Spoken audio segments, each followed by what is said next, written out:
Hello friends, அனைவருக்கும் வணக்கம். இந்த வீடியோவில் என்ன பார்க்க போகிறோன்னு பார்த்தீங்கன்னா, நம்ம சிஆர்பிசி அமெண்ட் பண்ணாங்கல்ல, பாரதிய நாகரிக் சுரக்ஷா சங்கீதா 2023 அமெண்ட் பண்ண ஆக்ட் வந்து முழுசாக பார்க்க போகிறோம். அதனோட பகுதியாக இன்றைக்கி வந்து செக்ஷன் 1 வந்து பார்த்துடலாம். ஸோ எப்போவுமே எந்த ஆக்ட் எடுத்துக்கிட்டாலும் செக்ஷன் 1 பார்த்தீங்கன்னா அதோட பேரை தான் வந்து குறிப்பிட்டிருப்பாங்க. அதே மாதிரி நம்ம பிஎன்எஸ்எஸ்லையும் அதுதான் சொல்லியிருக்காங்க. அது short title extend commencement.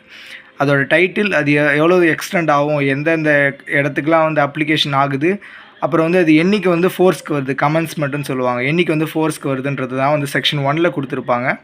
So நம்ம ஆக்ட் வந்து அதோட பேர் என்னவாக இருக்கும், பிஎன்எஸ்எஸ்னு ஸ்டார்டிங்கே சொல்லிட்டோம். ஸோ அதை பாரதிய நியாய சுரக்ஷா சங்கீதா, நாகரிக் சுரக்ஷா சங்கீதா 2023 வந்து கொடுத்துருப்பாங்க. This act may be called the Bharatiya Nagarik Suraksha Sanhita 2023. And வந்து சப்செக்ஷன் 2ல் என்ன கொடுத்துருப்பாங்கன்னு பார்த்தீங்கன்னா, இந்த ப்ரொவிஷன்ஸ்லாம் வந்துட்டு சாப்டர் 9th 11th 12th மட்டும் வந்து அப்ளிகபிள் ஆகாது. எங்கன்னு பார்த்தீங்கன்னா நாகாலாந்து அண்டு ட்ரைபல் ஏரியாஸ். சில ட்ரைபல் ஏரியாஸ்க்கு வந்து ஸ்பெஷல் ஸ்டேட்டஸ் கொடுத்துருப்பாங்க நம்மளுடைய கான்ஸ்டியூஷன் படி.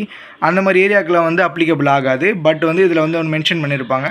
அந்த ஸ்டேட் கவர்மெண்ட் வந்து நினச்சாங்கன்னா இதை வந்து அப்ளை பண்ணிக்கலாம். எப்படின்னா ஹோலாகவும் அல்லது வந்து பார்ட்டாகவும் அப்ளை பண்ணிக்கலாம்னு சொல்லிட்டு இதில் கொடுத்துருக்குறாங்க.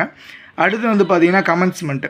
இந்த ஆக்ட் எப்போ வந்து ஃபோர்ஸ்க்கு வரும்னு பார்த்தீங்கன்னா, சென்ட்ரல் கவர்மெண்ட் வந்து என்றைக்கு வந்து அஃபிஷியலாக கெசட்டில் வந்து அப்பாயிண்ட் பண்ணுறாங்களோ, ஸோ அன்னிலேருந்து வந்து இந்த ஆக்ட் வந்துட்டு நமக்கு வந்து ஃபோர்ஸ் வரும். இந்த ஆக்ட் வந்து பழைய சிஆர்பிசியில் என்னவாக இருந்துச்சு பார்த்தீங்கன்னா, இதே தான் செக்ஷன் 1 தான் இருந்திருக்கும்.